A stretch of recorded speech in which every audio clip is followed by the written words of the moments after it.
பெருக்கி ஐஎஃப் தமிழ்ல ஆரம்பிக்கும்.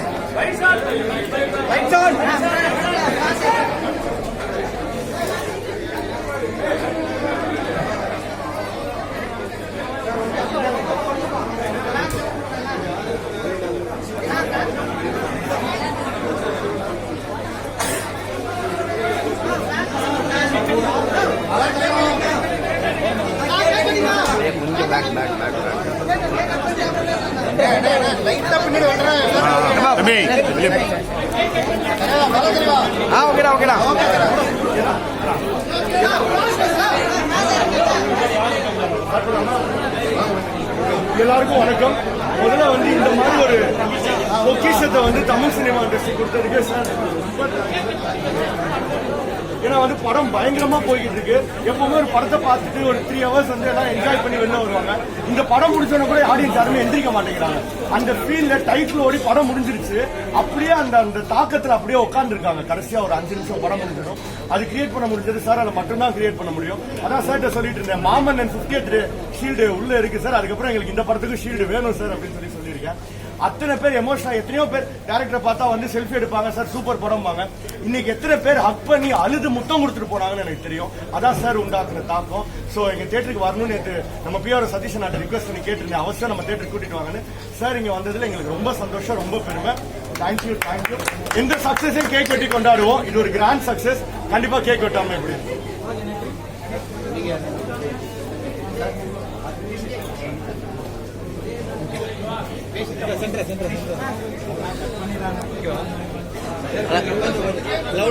அண்ணா கொஞ்சம்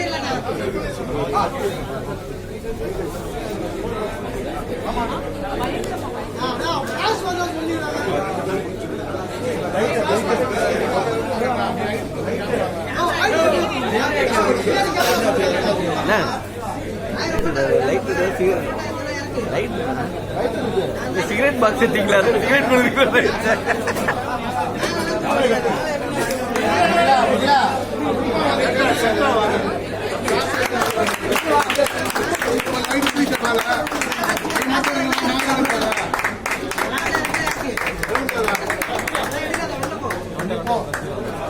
பாலா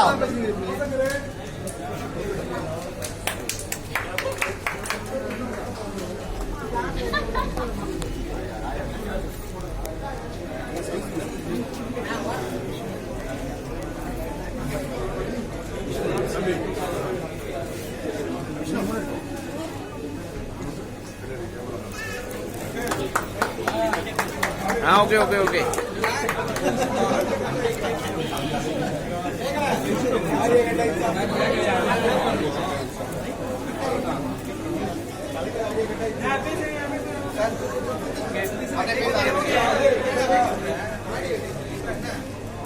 சதீஷ்னா அப்படியே இருக்கட்டும், அப்பதான் அங்க கூட்டம் வராம இருக்கும். அப்படியே இருக்கும்.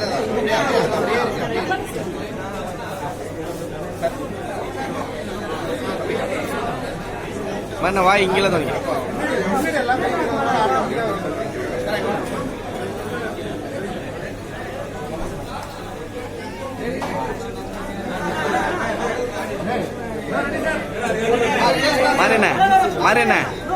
மாறினா இங்க மீசையில இருக்கு.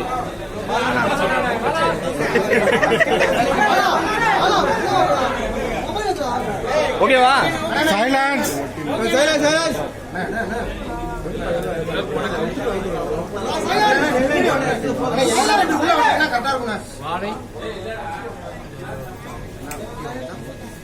படம் தியேட்டருக்கு வருமா வராதா அப்படின்னு சும்மா எதுவுமே பிளான் பண்ணல. நாங்கள் சும்மா அந்த கதை படமாக மட்டும் எடுக்கணும் அப்படின்னு ஆசைப்பட்டு ஆரம்பித்த ஒரு படம். அதுக்கு படம் முதல் எடிட் பார்க்கும்போது எல்லாம் சொல்லிட்டாங்க, இதை தியேட்டருக்கு கொண்டு வாங்க, மக்கள் பெரிய ஸ்க்ரீனில் பார்க்கணும், எனக்கு மக்கள் கொண்டாடுவாங்க அப்படின்னு சொல்லி முதல் எடிட் பார்த்த என்னோட டைரக்டர் ராம் சார் எல்லாருமே சொன்னாங்க. அதுலேருந்து தான் ஸ்டார்ட் ஆச்சு இந்த விஷயம் எல்லாமே. ஹாட் ஸ்டாரில் சொன்னாங்க, எல்லாம் ஸ்டார்ட் பண்ணோம். அதுக்கப்புறம் தான் வந்து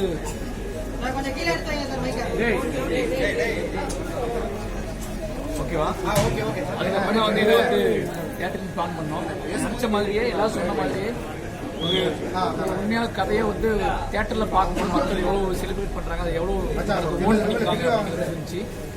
நிச்சயமாக மக்களுக்கு நன்றி சொல்லணும். ஏன்னா அது சின்ன கதை பெரிய கதை பெரிய ஹீரோ யாரெல்லாம் பார்க்காம அது கதை ரொம்ப உண்மையாகவும் ரொம்ப நேர்மையாகவும் இருந்துச்சுன்னா அது மக்கள் கொண்டாட தயாராகும். உதாரணமாக வாழை அமைச்சிருக்கு. வாழையை சப்போர்ட் பண்ண வாழையை தனது சொந்த கதையாக மாற்றிக்கிட்ட ஒட்டுமொத்த தமிழ் மக்களுக்கும் பத்திரிகையாளர் நண்பர்களுக்கும் எல்லாருக்குமே டீம் சார்பாக நன்றி. அண்ணா வாழை கேக் கட்டிங் எல்லாம் ஓகே தான், எல்லா இடத்துலயும் உங்க பேனர் பெரிய அளவுக்கு நடிக்கிற அளவுக்கு இருந்தது. ஆனா கமலா தேட்டர்ல ஒரு இடத்துல கூட வாழையோட பேனர் இல்லை, நீங்க எதாவது நோட் பண்ணீங்களா?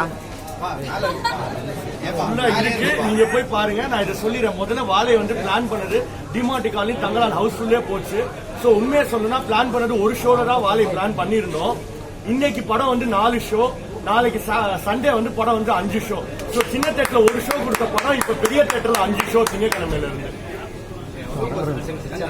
பாலாண்ணனோட அந்த மௌனம் இருந்துச்சுல, அது பிறகு நடந்த கான்வர்சேஷன் நடக்கல. என்ன அப்படின்னா ரொம்ப நானே எதிர்பார்க்கல. சொல்லி ஆகணுங்க. எனக்கு கல்யாண பெருமாள் ரிலீஸ் ஆன அப்போ ஒரு 10 days கழிச்சு ஆலோசனை கால் பண்ணாரு. ஆஃபீஸ் கால் பண்ணி கொடுத்தாரு. நான் இதுக்கு இங்கே சொன்னதில்லை, பதிவு பண்ணதில்லை. அப்புறம் அவன் பார்க்க போயிருந்தேன். சும்மா பேசிகிட்டு இருந்தார். திடீர்னு ட்ராயர் ஓப்பன் பண்ணி ஒரு 5 மூணு செயின் போட்டார். ஏன் அன்றைக்கி அந்த ரூமில் யாருமே இல்லை, நானும் அவர் மட்டும்தான் இருந்தோம். அப்போ நான் எனக்கு ஆச்சரியமாக இருந்துச்சு. இது ஆனால் யாரும் சொல்லணும் அவசியம் இல்லை, எனக்கு தோணுச்சு நான் பண்ணுறேன் அப்படின்னு சொல்லிட்டு அவர் போயிட்டாரு. அதுக்கப்புறம் நான் புதுசாக எங்கேயாவது பார்த்தா பேசிக்குவார்.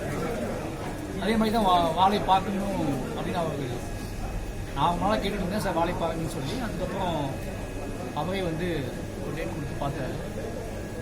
அதான் அது இயல்பாக நடந்தது தான். என்னை எதிர்பார்க்கவே இல்லை.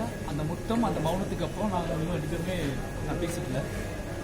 ஏன்னா அவருக்கு தெரியும், எனக்கும் தெரியும், அந்த யுத்தத்துக்கும் அந்த மௌனத்துக்கும் நிலையில் நிறைய வார்த்தைகள் இருக்குது. ஏன்னா நான் கல்யாண மாலை அப்பவே எனக்கு நிறைய விஷயம் பேசிக்கிறதுனால அது எல்லாத்தையும் கூட சேர்த்து வச்சு நான் கனெக்ட் பண்ணிக்கிட்டேன். அவ்வளோ வார்த்தைகள் புரிஞ்சிச்சு. மணிரத்னம் சார் வந்து அவ்வளோ அதர் இயக்குநர்களுடைய படத்தை வந்து பேசுறதே இல்லை. ஆனால் உங்கள் படத்தை பற்றி ரொம்ப பேசுறது தெரியாதுங்க. நான் எனக்கு எப்போவுமே பேசுவேன், எல்லா படத்தையும் பேசிக்கிறேன்.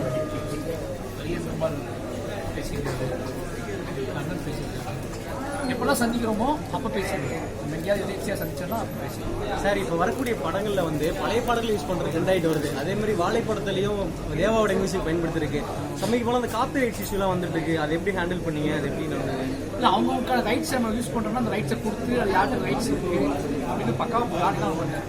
இப்போ பாட்டு சும்மா யூஸ் பண்ணுறேன். அந்த பாட்டு நான் அந்த பாட்டு தான் நான் டான்ஸ் ஆடுறேன். அந்த பாட்டு என் லைஃப்பில் கனெக்ட் ஆகிடுது. நமக்கு கேட்கும்போது வெறும் சாங்காக தெரியுது. ஆனால் அந்த பழைய சாங்ஸ்க்குள்ள நம்மளோட வாழ்க்கை பிணைஞ்சிருக்கு.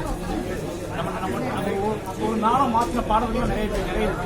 அப்போ பழைய உண்மையான கதைகள் எடுக்கும்போது அந்த பாடல்களுக்கு முக்கியமான வேல்யூ கிடச்சிருக்கு. மஜ்ஜிம் பேசுகிற பாட்டு வந்து என் லைஃப்பில் ஒரு முக்கியமான பாட்டு. அது எப்படி பார்க்கப்படுதுன்னு எனக்கு தெரியல. ஆனால் எனக்கு அது எப்போவுமே ஒரு பெயினான பாடல் தான். அந்த பாடல் அந்த நிமிஷம் அந்த நாளில் அப்படி தான் நடந்துச்சு. அதனால் அந்த பாட்டை யூஸ் பண்ணுறேன். அது பக்காவாக யார்கிட்ட ரைட்ஸ் இருக்குன்னு கேட்டு தெரிஞ்சு வாங்கி அதை யூஸ் பண்ணி. நீங்கள் எதிர்பார்த்த வெற்றி கிடைச்சிருச்சா? ஆஃப்டர் ரிலீஸ் வந்து பப்ளிக் இருந்து உங்களுக்கு கிடைச்ச பெஸ்ட் கமெண்ட் அதான் புத்தகங்கள் தான் அதிகமாக கிடைச்சிருக்கு. நிறைய பேர் பேசல, கமெண்ட் பண்ணுற மாதிரி நிறைய பேர் பேசலை. எல்லாமே ஃபோன்லேயும் சரி நேர்லேயும் சரி அவங்க எல்லாமே அமைதியும் ரொம்ப நாங்கள் இருக்கோம் அப்படிங்கிற மாதிரியான ஒரு கைக்குழுக்கு மொத்தம் சொல்லலாம். பெருசாக கான்வர்சேஷன் சட்டம் 3 படத்துக்கு நடந்த மாதிரியான ஒரு உரையாடல் பெருசாக அந்த படத்துக்கு கேட்டது யாரும் பெருசாக இது அப்படி இது இப்படி இந்த ஷாட் அப்படி அந்த ஷாட் இப்படி யாருமே பேசணும். உண்மையை சொல்கிறேன். அப்படி யாருமே இந்த ஷாட் அப்படி இருந்துச்சு அந்த ஷாட் இப்படி இருந்துச்சு பேசவே இல்லை. எல்லாருமே லவ் யூ மாறின்னு சொன்னாங்க, கொடுத்தாங்க, கட்டி பிடிச்சாங்க.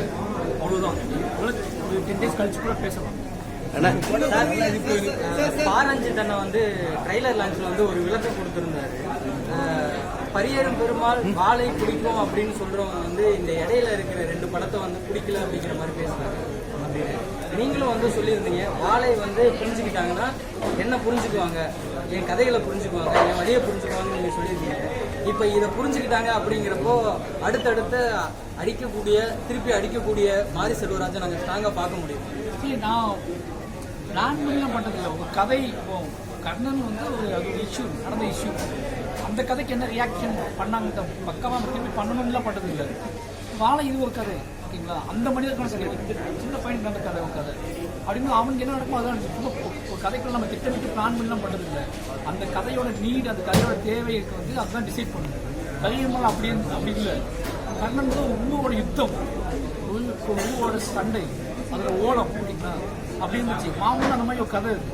எந்தெந்த கதைக்கு தேவைப்படுது, எந்தெந்த ஒரு எமோஷனலுக்கு, எந்தெந்த கான்ஃப்ளிக்ட்டுக்கு ஒரு பயங்கரமான எதிர்வினை தேவைப்படுதோ அது செஞ்சுதான் அவங்க கதை. அது நான் கருத்தாலும் நடக்காது. ஒருவேளை நானே கருத்தா கூட ஆடியன்ஸ் ஒத்துக்க மாட்டாங்க. இதில் நடந்துருக்கணும்ல, இது ஏன் நடக்கலன்னு கேட்பாங்க ஆடியன்ஸ். ஓகேங்களா? அப்போ யாரும் பண்ணாமலும் இருக்க முடியாது, பண்ணிக்கிட்டே இருக்க முடியாது. தேவையில்லாமல் ஒருத்தர் பண்ணாலும் தெரிஞ்சு போயிடும், தேவையான இடத்துல பண்ணாமல் விட்டாலும் தெரிஞ்சு போயிடும். அதனால வந்து கதை தான் நம்ம எடுக்கிற நம்ம திரைக்கதை தான் தீர்மானிக்கும். மாமன்னனுடைய நாயகன், வருங்கால துணை முதல்வர், இளைஞர் நலன் அமைச்சர் இந்த படத்தை பார்க்கறதுக்காக ஏதாவது சொன்னாரா? பார்த்துக்காரு. அவரை பத்தி எதுவுமே வரல. மற்ற டைரக்டர்ஸ் எல்லாம் வந்து போட்டோஸ் எல்லாம் வருது. அவர் என்ன பேசினாரு? அதான் அவர் ஃபர்ஸ்ட் அதை யாரும் கவனிக்கல மீடியா. மாமன்னன் ரிலீஸ் ஆன அப்பவே, மாமன்னன் ரிலீஸ் ஆக முன்னாடியே உதய் சார் வந்து ட்வீட் போட்டுருப்பாரு, உங்களோட வாழ்க்கையில சிறந்த படம் வாழைன்னு போட்டுருப்பாரு. அன்னைக்கு பார்க்கலல்ல முதல்ல வாழையை பத்தி ட்வீட் போட்டது உதயநிதி சார் தான். சரிங்களா? இந்த படத்தை ஃபர்ஸ்ட் எடிட் பார்த்தாரு, அதுக்கப்புறம் மியூசிக்லாம் பண்ணுற ஒரு டைம் பார்த்தாரு, இப்போ சமீபத்தில் ஒரு டைம் பார்த்தாரு. சரிங்களா? அவருக்கு என்ன சொல்றது, வாழை மாமன் அப்பவே வாழை ஷூட்டிங்கே வந்திருக்காரு. சரிங்களா? அவர் தான் கிளாப் பண்ணி தொடங்கி வச்சாரு. அவர் கிட்ட பேசிட்டு இருக்காரு, தேடி போய் பாருங்க, ட்வீட் போட்டிருப்பாரு. இல்லை படம் பார்த்தா கூப்பிடலாம். மாரி செல்வராஜ்னா 4 படமும் வழிகளை சொல்லப்பட்ட மாரி செல்வராஜ் அடுத்த பக்கம் ஜாலி, ஒரு கலகலப்பான ஒரு படம். கலகலப்பான அப்படின்னா எனக்கும் ஆசை தான். பட் நானே ரொம்ப ரேரா இந்த மாதிரி ஆட்கள் ஜெயிக்கிறதே ரொம்ப ரேர். நானும் கலகலப்பு நீங்க நினைக்கக்கூடிய எல்லா விஷயம் சொல்றது நிறைய ஆட்கள் இந்த மாதிரி எனக்கு தோணுது. ஓகேங்களா? பட் நான் கலகலப்பா இருந்தாலும் கலகலப்புலேயே ஏதோ ஒன்று நடந்துருக்கு. ஒரு ஜாலியா, ஒரு வாழை வந்து ஒரு ஜாலியான கதை தான். ஓகேங்களா? பட் அந்த முடிவுன்னு ஒன்று இருக்குல்ல, அதுதான் அவங்க மாற்றுது. அதனால வந்து தெரியல, எனக்கு ஆசை இருக்கு. அதுக்கு முதல்ல நான் ஆசுவாசப்படணும். அதுக்கப்புறம் நடக்குது. இது வரைக்கும் எவ்வளோ சின்ன ஜேர்னல்ல படம் பண்ணாலும் இதுக்குள்ள ஒரு நேர்மை இருக்குன்னு ஆசைப்பட்டேன். சார், இந்த 3 படங்களுக்கு மாரி செல்வராஜ் ஒரு சாயம் பூசணும். ஆனால் வாழை எல்லாத்துக்கும் இல்லை. அது எப்படி பார்க்குறது? இந்த மாதிரி ஆட்கள் ஜெயிக்கிறது ரேர்னு சொன்னீங்க. எந்த மாதிரி ஆட்கள் சார்? ஆக்சுவலி நல்ல படம் புதுமை அப்படிலாம் இல்லை. ரொம்ப கீழிருந்து அடிமட்டத்திலிருந்து எந்திரிச்சு எல்லா தடைகளையும் தாண்டி எல்லா வழிகளையும் தாண்டி அவனே வந்து முட்டி மோதி நிற்கும் போது அவனுக்கு தன்னோட முதல்ல அவனுக்கு எது ஹெவியாக தங்கியிருக்கோ அந்த கதைகள் தான் சொல்லிட்டு எது அவனுக்குள்ள ரொம்ப அவனை போட்டு கசக்கிக்கிட்டு இருக்கோ அந்த கதைகளை சொல்லுவான். அவன் ரிலாக்ஸ்ட் ஆனதுக்கப்புறம் நீங்கள் சொல்லக்கூடிய ஜேர்னலும் யோசிப்போம். ஆனா மரேனா கலையரசனை பாரஞ்சிதா சாவடிப்பாரு. நீங்களும் இப்போ கலையரசனை சாவடிக்க ஆரம்பிச்சீங்கன்னு அடுத்த வருஷம் ஸ்டார்ட் ஆகுது, டிஸ்டர்ப் ஆகுது. நானே